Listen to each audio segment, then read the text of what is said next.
rajim. Bismillahirrahmanirrahim. Assalamualaikum warahmatullahi wabarakatuh. Waalaikumsalam warahmatullahi wabarakatuh. Alhamdulillahi rabbil alamin wa bihi nasta'in ala umurid dunya waddin. Nasyhadu an la ilaha illallah wahdahu la syarikalah wa nasyhadu anna Muhammadan abduhu wa rasuluhu la nabiyya ba'da amma ba'. Rabbi israh li sadri wa yassir li amri wahlul 'uqdatam min lisani yafqahu qawli. Rabbi auzi'ni an ashkura ni'mataka allati an'amta 'alayya wa 'ala walidayya wa an a'mala salihan tardahu wa aslih li fi zurriyyati inni tubtu ilaika wa inni minal muslimin. Rabbana taqabbal minna innaka antas samiul alim. Rabbana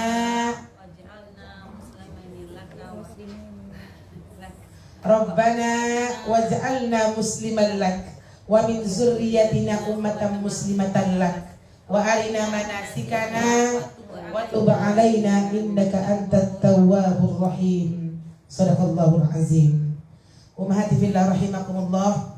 Tak pernah rasa bosan kita untuk senantiasa mengucapkan rasa syukur kita kepada Allah Subhanahu wa ta'ala atas begitu banyak kasih sayang yang Allah berikan kepada kita, rahmat yang Allah berikan kepada kita, terutama nikmat kesempatan yang masih diberikan oleh Allah untuk momen menghinakan syaitan. Jadi kita duduk di majelis sakofah ini, Bu. Selain dari majelis ilmu, yang kedua adalah majelis yang menghinakan syaitan. Makanya syaitan gak pernah suka majelis ilmu. Kenapa gitu? Karena dia selalu disebut-sebut supaya kita merdeka dari sini. Nah, oleh sebab itu ikhlaskan niat. Ikhlaskan niat kita. Jangan sampai kita kesini gara gurunya. Jangan sampai kita kesini karena besti-bestinya tadi yang dibilang Bu Nur ya. Tapi ikhlas niat. Kenapa kita harus menghinakan syaitan di majelis ini? Syaitan sudah menyuruh kita untuk melakukan dosa dan maksiat. Betul? Kita udah kaji kemarin kan? Nah, jadi cara menghina syaitan itu dengan dua cara. Yang pertama istighfar dan taubat. Yang kedua hadirlah di majelis ilmu.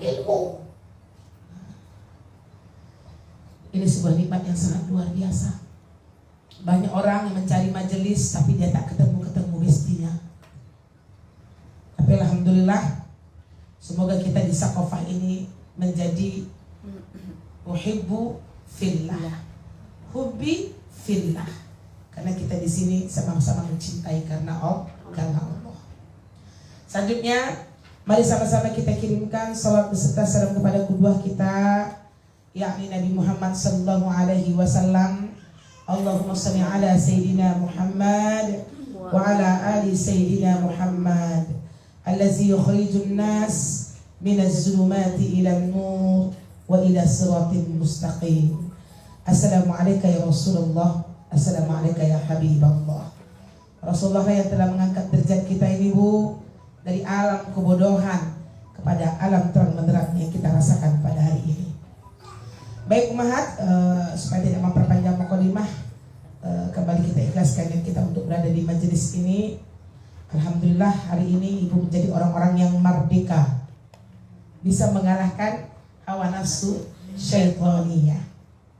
Pemanasan silakan buka surah Ali Imran ayat 185. Kita coba ini dulu ya Bu Nur. Manaskan. Mik kita satu, Neng. Apa kalau dihubungkan kita keseluruhan. Ali Imran, ya.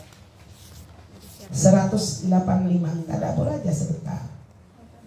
Dulu nafsin zai.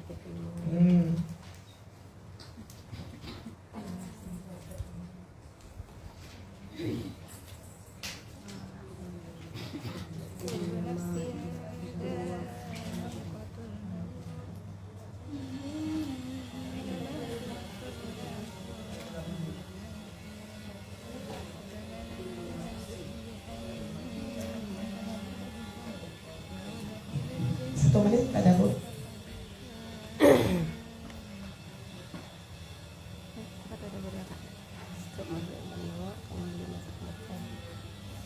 Setiap perbuatan yang ketuaan makhluk ciptaan Allah akan memberi pembahasan yang adil. Ada beberapa pesan Allah di dalam ayat ini. Ibu cukup sebutkan satu yang paling kena ke dalam diri ibu atau yang berasarnya itu lebih besar, gitu ya. Yang mananya yang paling tertarik?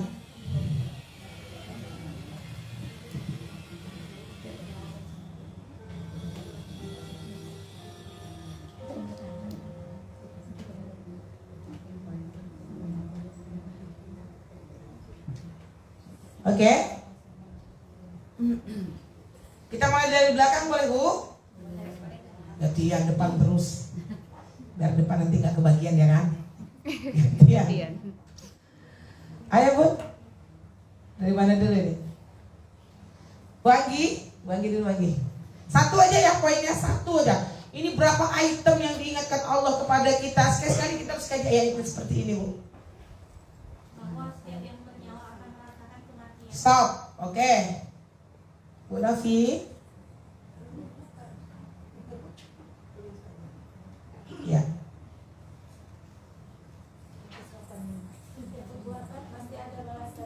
Ya.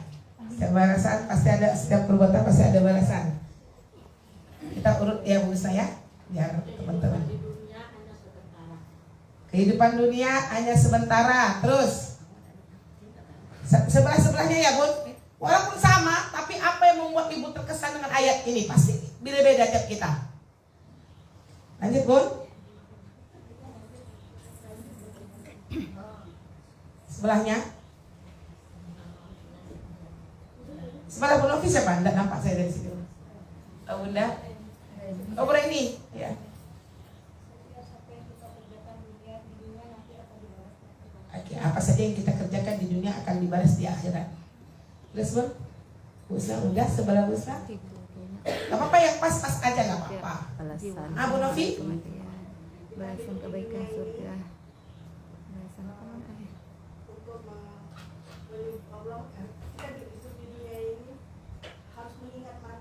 Harus ingat mati. Oke. Bun. Sebelah Bu Umi. Ya.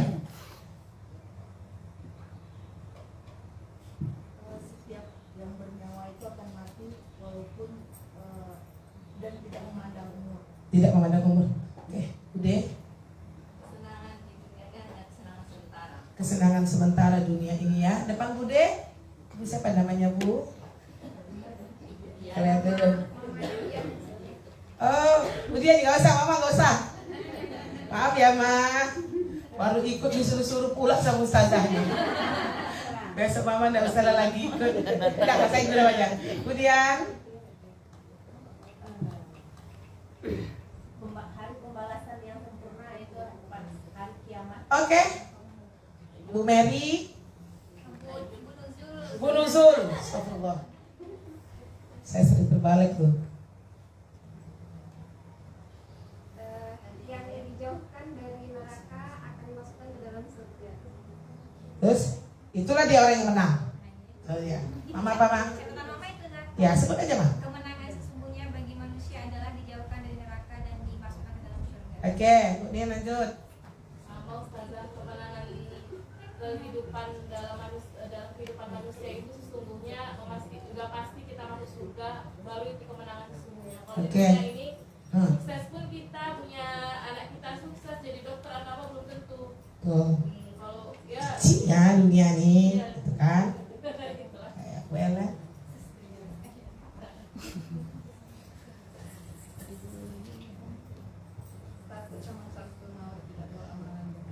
Takut dengan sakaratul maut bagus. Uyun. Perbuatan baik dan buruk akan dipertanggungjawabkan. Lanjut Bu. Kehidupan di dunia hanyalah sementara. Kehidupan dunia hanyalah sementara. Itu pesan sendiri untuk diri sendiri tuh. Yang ibu sebut tuh. Bukan? Perbuatan baik buruk kita akan dipertanggungjawabkan di dunia dan di akhirat. Ya itu. Jangan yang baiknya aja ikatnya kan. Yang buruk kita tak ingat. Oke.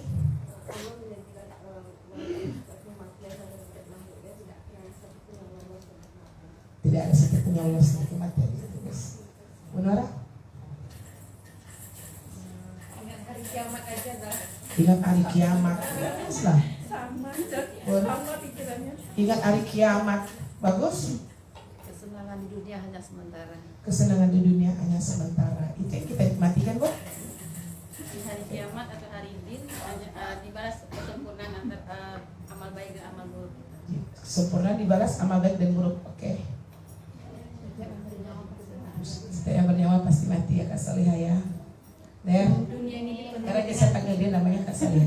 dunia ini dipenuhi dengan kesenangan memperdaya. Masya Allah, dunia ini dipenuhi dengan kesenangan yang memperdaya. Catat kesenangan memperdaya. Ya, silahkan. Benar. Dunia senda gurau, jadi ya mainlah seperlunya saja. Ya, santai kan beliau bilang. Dunia ini sedang gurau, permainan, ada kalah, ada menang, santai bro, kan gitu ya. Gak usah serius sekali kita dengan dunia nih, yang serius akhirat kan. Setiap yang bernyawa pasti akan mati. Setiap yang bernyawa pasti akan mati, oke. Jangan lalai dengan waktu yang Allah berikan, karena setiap diri akan mengalami kematian. Jangan lalai, oke.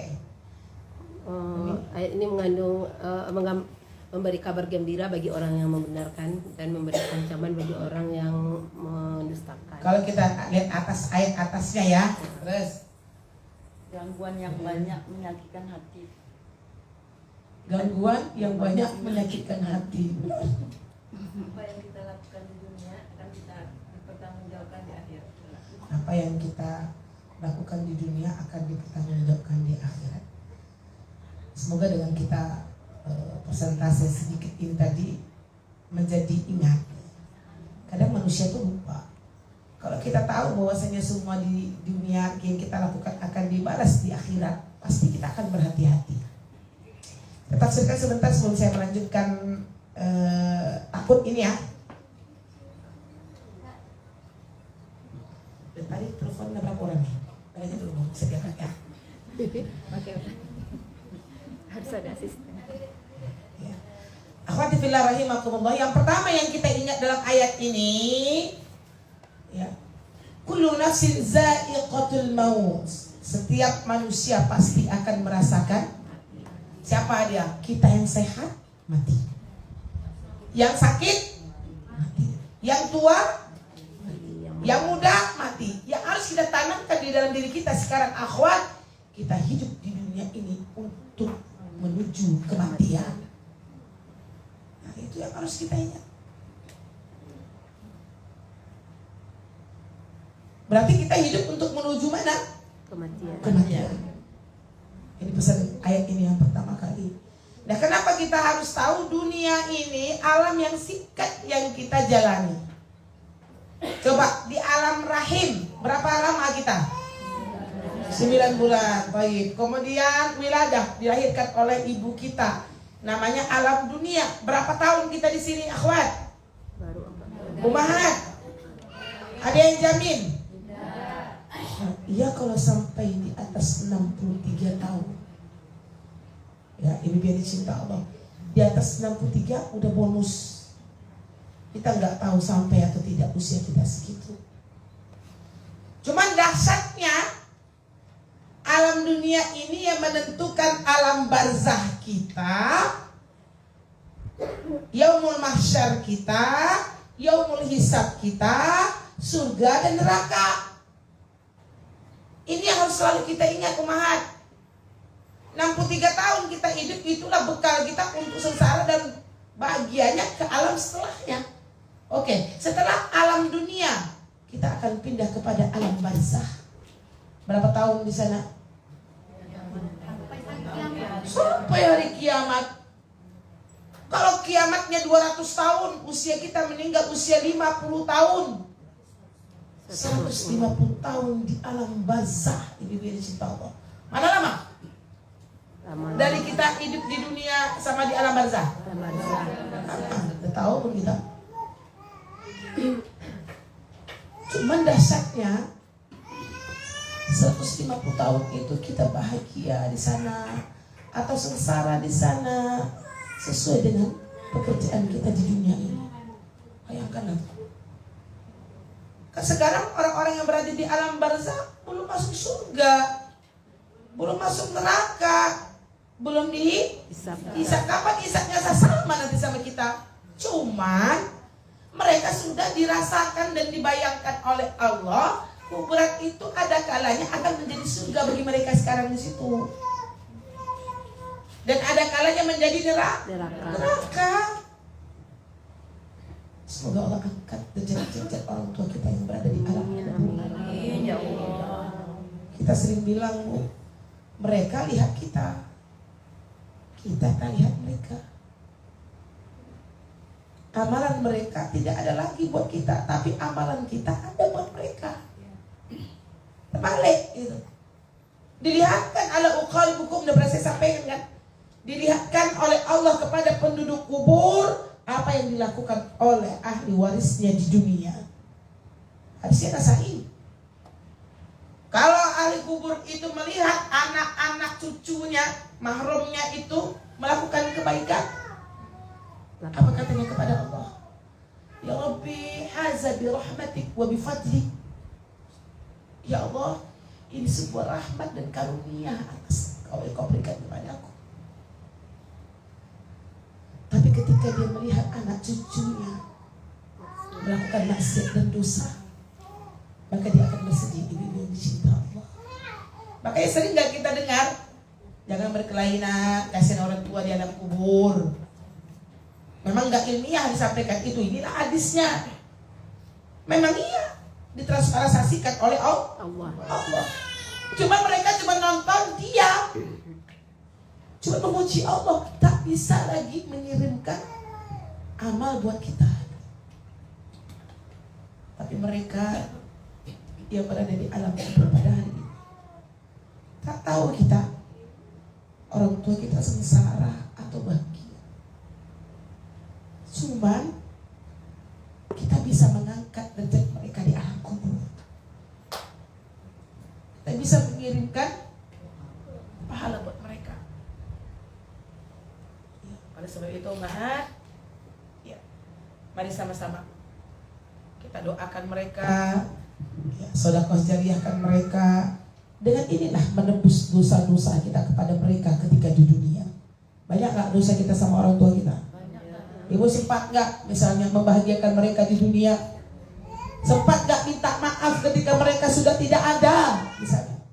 Inilah yang bisa kita berikan pada hari ini. Perlu sekali kita bawa diri kita seperti ini. Tambah lagi yaumul mahsyar, ya, tambah lagi yaumul hisab. Jadi kita ini santai di dunia ini, rugi. Itulah bahasanya. Beramal, ibadah, itulah kerja kita di dunia. Ini yang pertama, pesan ayat ini buat kita. Yang kedua Pak Umar, innama tuwaffawna ujurahum yaumal qiyamah. Itu yang kedua ya. Atau yang masuk surga dulu?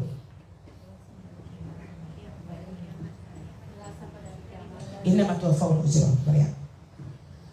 Nah, ini yang harus kita kunci. Yang keduanya apa pesan Allah? Sesungguhnya amalan apa saja yang kita lakukan di dunia ini akan sempurna balasannya nanti di akhirat. Jadi apa maksudnya, Zah? Ketika kita melakukan kebaikan, tak usah memikirkan balasan, akhwat. Faman ya'mal misqala dzarratin, ya. Faman ya'mal misqala dzarratin, pasti ini kebaikan nih dibalas oleh Allah. Kalau kita mengharap balas dari manusia, letih kita beramal. Jadi yang harus ada di benak kita, dunia ini tempat beramal, bukan tempat ganjaran. Bisa seperti itu, akhwat? Sehingga kita melakukan kebaikan itu ikhlas. Ini contohnya nih, ya. Bu Vera ini ngasih tetangganya udah 3 kali, Bu, kue, tapi tetangganya sekalipun gak pernah membalasnya. Manusiawi ya. Apa kata Bu Vera nih? Nanti kali wak mangagian kue, Sekalipun ada lagi awak. Tunggu dulu sampai dia balas baru kita kasih. Ini dia nggak boleh. Ibu walaupun mereka tidak berterima kasih sama ibu, insya Allah balasan itu pasti Allah kasih. Ada kalanya Allah kasih sedikit di dunia, nanti disempurnakan di akhirat. Ada kalanya Allah tak kasih di dunia. Doa bantu nyonya. Dulu waktu dia susah awak bantu dia, sekarang pas awak susah dia tak ada bantu awak. Itu pasti. Ajar itu pasti akan dibalas nanti ketika di yaumil akhir. Itu harus kita ingat ya, ummahat. Jadi beramal aja lah. Apa aja kebaikan yang ibu lakukan. Ibu mau berbuat baik sama suami ibu, lakukan. Berbuat baik dengan tetangga, berbuat baik dengan kawan-kawan, dengan karib kerabat, siapa yang balas? Allah. Allah. Kapan? Nanti yang sempurna balasan di akhirat. Nanti disempurnakan di akhirat. Cuman sulit. Karena manusia ini maunya instan. Hari ini melakukan kebaikan, langsung balas. coba. Katanya sodako 1/700. Udah sodako 10.000, nggak ada lebih yang 10 juta itu dong misalnya. Itu yang harus kita anukan ya banyak. Astagfirullah dan kami ya Rabb. Ini walaupun ini manusiawi, ini ayat ini untuk mengerem loh Bun. Paham nggak masa saya mengerem? Ngerem, ingat, aku nggak butuh, nggak butuh. Terima kasih. Apa? Pasti Allah balas. Apalagi dengan karib kerabat, apalagi dengan pasangan hidup. Ibu kalau melakukan kebaikan sama bapak, kira-kira minta balas tak? Sekarang kita rubah ya. Kasihan lagi tuh pak, mama ada bantu papa gini nih. Sebut bantu sikit yo sabut kita berapa kali. Suami kita memberikan kepada kita ikhlas ya. Nafkah-nafkah yang dia berikan. Ini dia Bu. Yang kedua, kejahatan. Kejahatan juga seperti itu. Apa saja kejahatan yang ibu lakukan di dunia ini akan dibalas oleh Allah di akhirat, dan bahkan di dunia dan akhirat. Salah satunya orang yang durhaka kepada orang tua, Allah akan lihatkan azab di dunia dan juga di akhirat. Betul Bu? Walaupun ibu bilang aku maksiat masih tenang-tenang aja kok, nggak ada diganggu hidup aku dong, tenang-tenang aja kok. Nanti tunggu pembalasan di akhirat. Berarti kita harus apa Bu? Matematikanya harus bijak. Ketika kita bermaksiat, ayo hapus dengan kebaikan. Paham kan? Al-hasanatu tamhuhas sayyi'ah. Kebaikan yang kita lakukan itu bisa menghapus kesalahan. Ini yang kedua ya, akhwat ya. Jadi kalau kita dizolimi orang, tenang aja. Pasti Allah balas. Apa yang kita balas? Capek? Benar gak Bu? Ya ayat ini letih kita membalas kejahatan. Kekerasan dibalas dengan kelembutan dan kebaikan. Kejahatan tuh gak bisa dibalas dengan keras. Ngomong aja mudah nih. Kita coba praktek ini. Ya, ummahat. Apa kata Allah lagi dalam ayat ini yang ketiga? Wa innama sudah faman zuziha 'anil nar wa udkhilal jannata faqad faz. Barang siapa yang diselamatkan dari Allah dari neraka dan dimasukkan ke dalam surga, faqad faz. Maka itulah dia orang yang menang. Dan itulah dia orang yang sudah berhasil. Sekarang ibu mau sombong-sombong lah. Berhasil dengan banyak duit, misalnya berhasil dengan jabatan, berhasil dengan keluarga, ya, dan sebagainya. Secuil aja tuh. Faqad faz, orang yang menang sesungguhnya itu adalah ketika Allah sudah bilang dia dukhulul jannah, baru bilang hore, aku menang di antara kalian. Itulah dia baru boleh kita mengatakan kita sukses. Kita menang. Jadi sekarang kita tanya diri kita, Bu, ada orang yang menang sekarang? Belum. Belum. Kemenangan-kemenangan itu secuil aja sekarang tuh, sikit aja, jangan membuat kita sombong. Banyak harta sikit, sombong. Ada jabatan, sombong. Apa lagi, Bu? Ada sakit sikit, sombong. Apa lagi?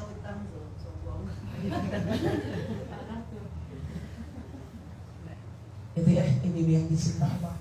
Berarti ibu harus ada di benak ibu, aku harus sukses.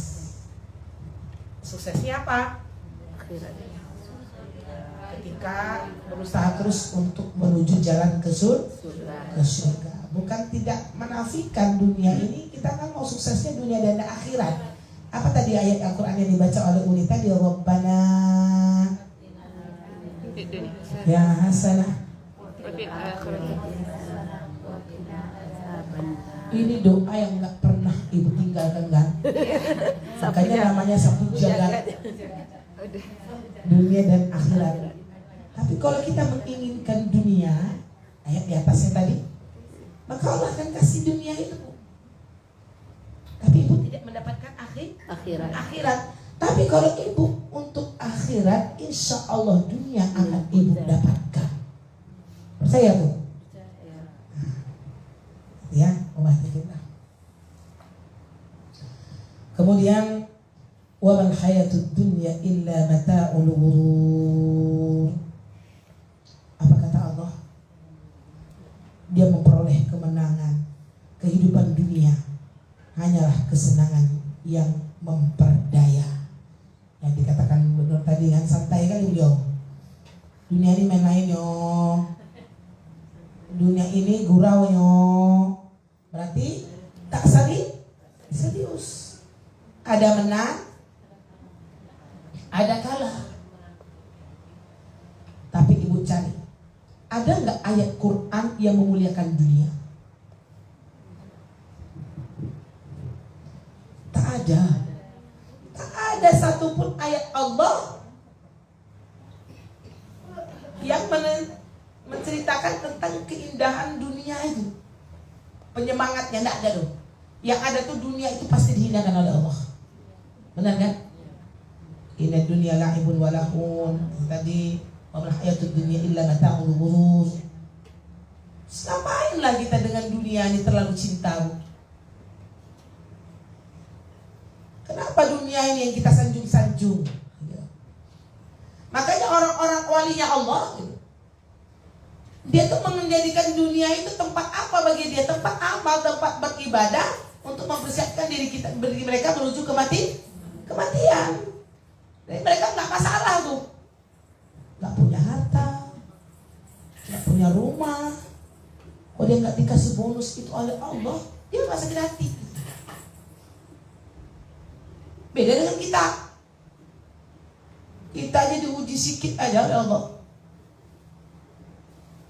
Bilang Allah nggak sayang, banyakkan ujianku ya Allah. Padahal dunia yang dia minta, dunia yang kita minta kepada Allah. Itu pula yang kita bilang Allah nggak sayang sama kita. Jadi akhwat, maksud kita menyampaikan ini adalah zuhudlah kita lagi. Zuhud itu kan buah dari sabar.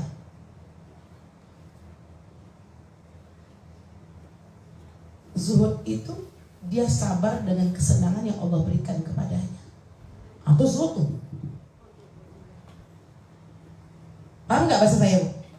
Kalau qanaah sabar juga. Dia sabar dengan kekurangan dirinya atau kekurangan yang diberikan Allah kepadanya.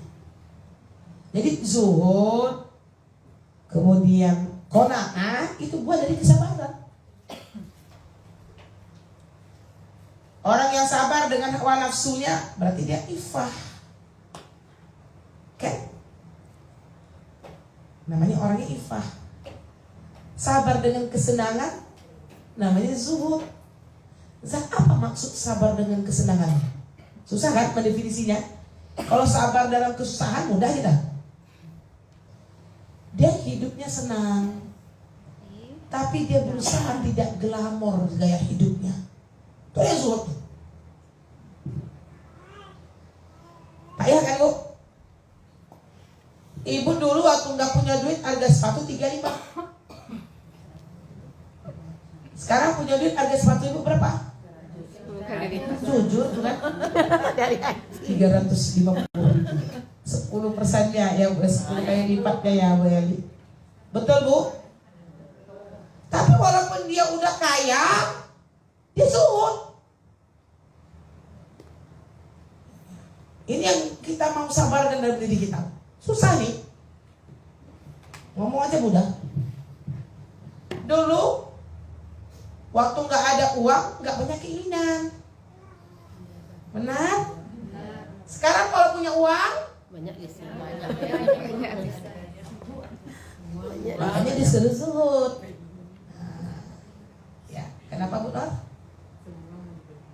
Semua, ya karena punya tadi. Makanya dengan dia zuhud itu tadi dikatakan orang yang luar biasa yang baik itu Bu. Walaupun dia punya, tapi dia bisa menahan, tidak glamor.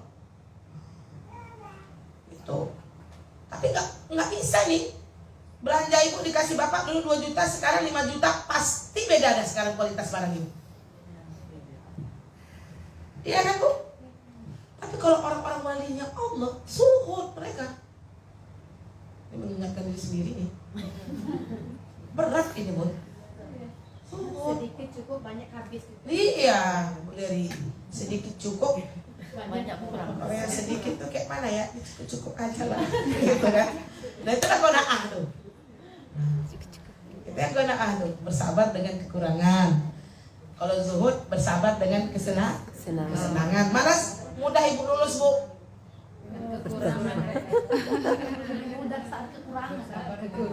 Nah, lebih mudah bersabar di saat kekurangan, lebih mudah dibandingkan bersabar ketika kita berkelapangan. Karena ibu ada, pasti ibu beli terus. Mumpung ada, gitu. Nggak apa Bu? Melompat dia kan Bu. Ya kualitas barang aja lah. Udah beda sekarang. Dulu tas harga 100, sekarang nggak mau lagi gitu. Ya Bu ya. Nah kenapa? Nggak usah. Orang udah tahu kok ibu orang kaya. Itu maksud saya. Gitu. Nggak usah. Bukan nggak boleh Bu, tapi jangan berlebihan. Jangan berlebihan. Tapi kita ngomong ini karena kita nggak punya. Kalau kita punya, mungkin nggak ngomong gini bener ya. Ya astagfirullah. Gitu kan Bu? Ya biasa jadi ibu, berapa harga baju ibu tuh 5 juta tuh Zah? Kerudung sama baju 5 juta? Iya Zah, kata ibu tuh sama, itu kayak baju saya kok. Ini kita yang nggak anu ya Bu ya. Nah, jadi nggak usah terlalu hidup itu, nggak usah terlalu branded lah. Boleh Bu, cuman sekedarnya. Ini punya tas 1 lemari. Ya, tapi ibu suka enggak?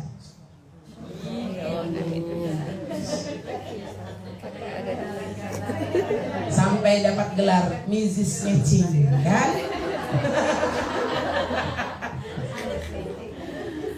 La haula wala quwwata illa billah. Ampunkan kami ya Allah.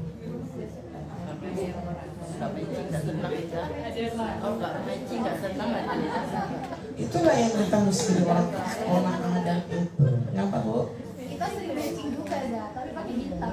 Iya, hitam. Saya matching juga nih. Nah maksudnya ada kita lihat teman-teman kita, orang-orang yang, makanya ibu, kalau kita mau menjadi orang zuhud, mau menjadi orang qanaah, itu tergantung dengan besti Bu. Berapa kali kita ingatkan besti-besti ini? Iya Bu Fer, apa merek baju kawan kita? Kita pun tak kayak gitu. Berapa?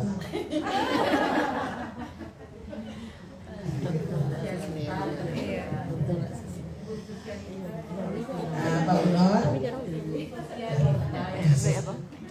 Baik, melihat ini mungkin sarapan kita pagi ini.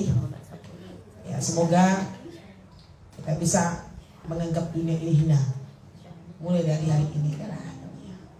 Inna akramakum indallahi atqakum. Orang yang paling sempurna di hadapan Allah itu adalah orang yang bertakwa. Ini harus kita ukur. Dan sekarang iri aja lah kita dengan teman-teman yang bertakwanya lebih dari kita. Gak usah lagi ngaji-ngaji di sekofa ini memikirkan dunia lagi. Ini ya. Baik, masih ada 15 menit. Saya lanjutkan ibu yang dicinta Allah. Hilang dia.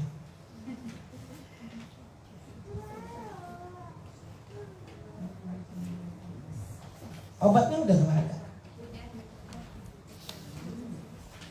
Obat yang sudah rasa takut ada 2 cara. Obat yang sudah rasa takut ya. Iya. Obat sudah rasa cambuk, macam-macam rasa takut sudah. Ya.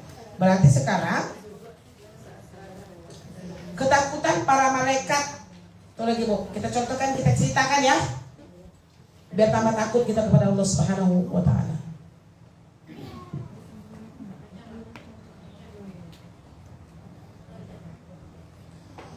Ummati fillah, firman Allah di dalam surah An-Nahl, kita akan kaji ketakutan para malaikat, ketakutan para nabi, ketakutan para sahabat, tabi'in.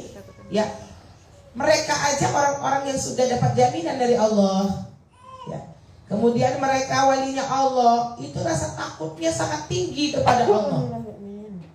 Apalagi kita manusia biasa yang belum dapat jaminan dan sebagainya. Maka yang pertama di dalam surah An-Nahl, buka surah An-Nahl ya Bu, ayat 50. Mereka takut kepada Rabb mereka yang berkuasa atas mereka dan melaksanakan apa yang diperintahkan kepada mereka. Masya Allah. Mereka takut kepada Rabb mereka yang berkuasa atas mereka dan melaksanakan apa yang diperintahkan kepada mereka. Kita tahu malaikat ini adalah hamba Allah yang gak pernah maksiat. Dia diciptakan oleh Allah, kerjaannya berzikir, bertasbih, bertahmid, memuji Allah.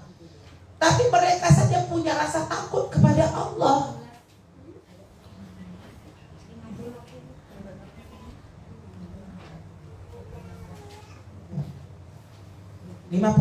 Catat aja dulu Bu, surat An-Nahl. An-Nahl beda ya. An-Nahl artinya apa? An-Nahl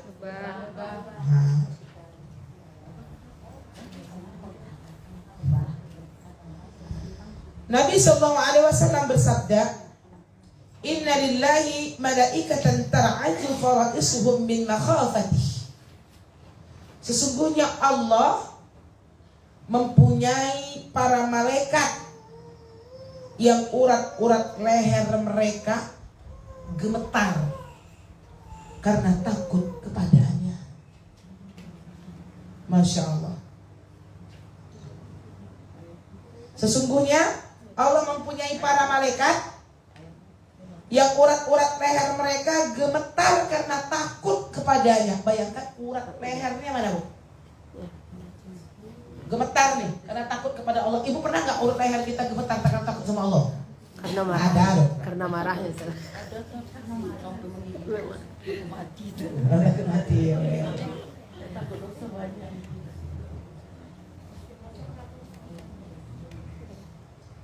Masya Allah ya.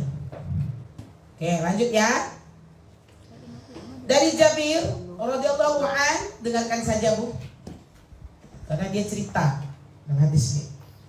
Rasulullah SAW bersabda, pada malam aku melakukan Isra wal Mi'raj. Apa Isra? Perjalanan dari Masjidil Haram menuju Al-Aqsa. Kalau Isra perjalanan dari mana? Dari Makkah ke Masjidil Aqsa. Masjidil Nah, Haram. Isra ya.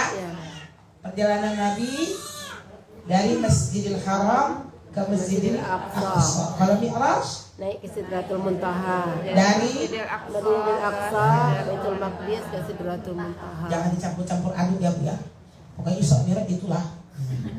Makanya wawnya waw ataf di dalam Al-Qur'an. Isra wal Mi'raj. Asra. Perjalanan di malam hari. Pada malam aku melakukan Isra, aku melihat Jibril seperti geriba yang basah kuyup karena takut kepada Allah. Geriba tuh kalau dalam bahasa Arab tuh artinya seperti tempat air lah. Kan ada kadang-kadang kita tempat air kalau diisi air dia tuh basah kuyup lah. Berarti seperti keringat kalau kita bilang bahasa kita ini kan bahasanya bahasa bahasa kayak majas gitu. Sampai keringat basah, keringat dingin ya Bu ya. Nah itulah karena takut kepada Allah.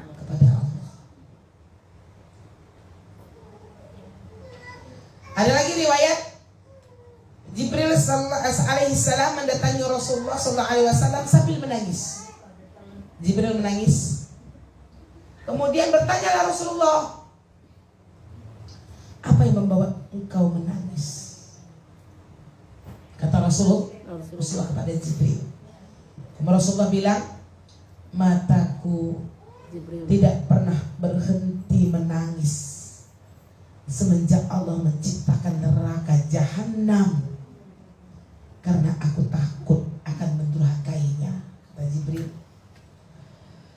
Lalu dia akan melemparkan aku ke dalamnya. Jibril yang kerjanya bertasbih, menyampaikan wahyu, ya, melakukan perintah Allah dengan sempurna. Ketika Allah menciptakan neraka jahanam, dia menangis, ibu-ibu yang dicinta Allah. Kenapa? Karena dia takut kalau Allah masukkan dia ke dalam neraka. Ketakutan para malaikat yang kerjaannya cuma bertasbih. Kerjaan kita apa? Berlumuran dosa dan maksiat.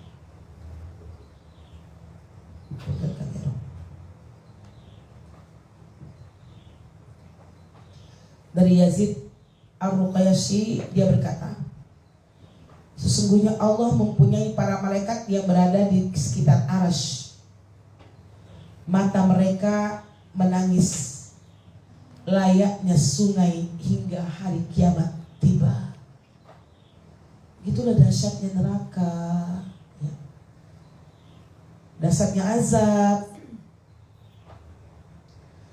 Mereka bergetar seakan diguncang angin karena takut kepada Allah. Allah berfirman, berarti hadis qudsi, wahai para malaikatku, apa yang membuat kalian takut sementara kalian ada di sisiku? Allah tanya sama malaikat, apa yang membuat kalian takut sementara kalian berada di sisiku? Malaikat menjawab, ya Rabbi, andai kata penghuni bumi melihat kemuliaan dan keagungan Engkau seperti kami lihat hari ini, tentu mereka tidak sanggup makan dan minum, tidak sanggup tidur. Lalu mereka keluar ke tengah padang pasir untuk menguap di sana seperti sapi yang menguap. Paham gak Bu? Bacakan satu lagi, luar biasa nih. Jadi para malaikat menjawab ketika Allah berkata, ya Allah berfirman, kenapa kalian takut sementara kalian kan berada di sisiku? Kan dia menangis seperti air sungai yang mengalir kan. Kemudian para malaikat menjawab, ya Allah, andai kata penghuni bumi melihat kemuliaan dan keagungan Engkau, tapi kita tidak bisa melihat Allah seperti malaikat melihat Allah. Cuma malaikat berpesan untuk kita nih, ibu yang dicinta Allah, ya. Andai kata penghuni bumi melihat kemuliaan dan keagungan Engkau seperti yang kami lihat ini, tentu mereka tak sanggup makan dan minum, tidak sanggup tidur. Lalu mereka keluar ke tengah padang pasir untuk menguap di sana seperti sapi yang menguap. Berarti apa? Tercengang kayak gitu. Ya. Jadi lebih cinta Allah. Indah sekali ya. Bagaimana malaikat bisa takut kepada Allah. Terbayanglah gitu ya, jadi terbawa kita. Mereka berada di sisi Allah, kerjaannya bertasbih, bertahmid, tapi mereka punya rasa takut yang sangat luar biasa. Kita aja baru merasakan kemuliaan Allah, keagungan Allah, belum lihat lagi kan? Apalagi ketika kita melihat Allah Subhanahu wa ta'ala. Muhammad bin Al-Munkadir berkata, tak kala neraka diciptakan, maka jantung para malaikat lepas dari tempatnya. Lalu tak kala Adam diciptakan, jantung mereka pun kembali ke tempatnya semula. Berarti apa? Ketika melihat azab gitu ya, mereka takut. Tapi ketika melihat ciptaan Allah, ya, mereka senangnya ta'ajub dengan yang Allah berikan kepada kita. Gitu ya, ibu-ibu yang dicinta Allah. Ini baru ketakutan para malaikat. Oke lah ibu bilang, iyalah ustazah, malaikat mah tentu yo, awak ini manusia. Kita nanti ceritakan bagaimana ketakutan para nabi. Nabi juga manusia yang juga tidak melihat Allah kecuali nabi-nabi tertentu kan.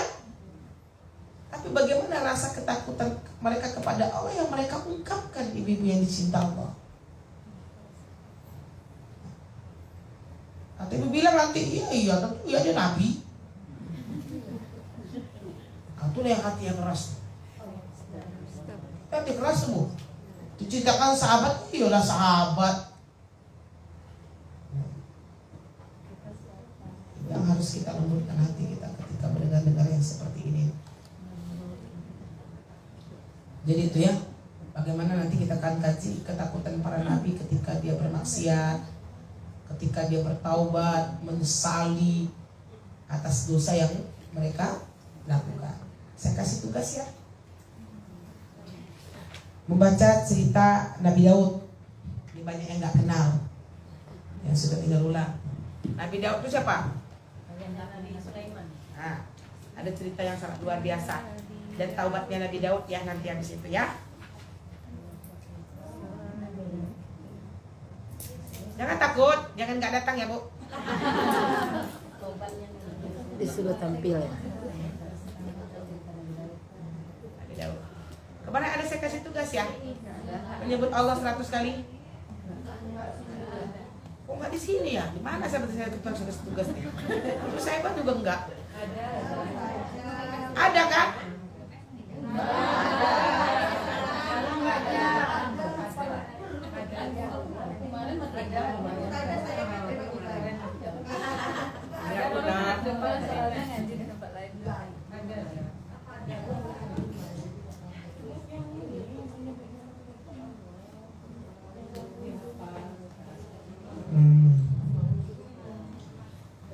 Ya udahlah kita kasih tugas pulang aja.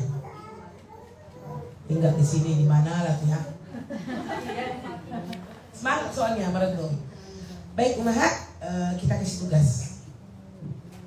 Minggu depan ibu sampaikan kepada saya apa yang ibu rasakan sekali kajian tasawuf. Pegang dada ibu, sebut Allah sebanyak 100 kali.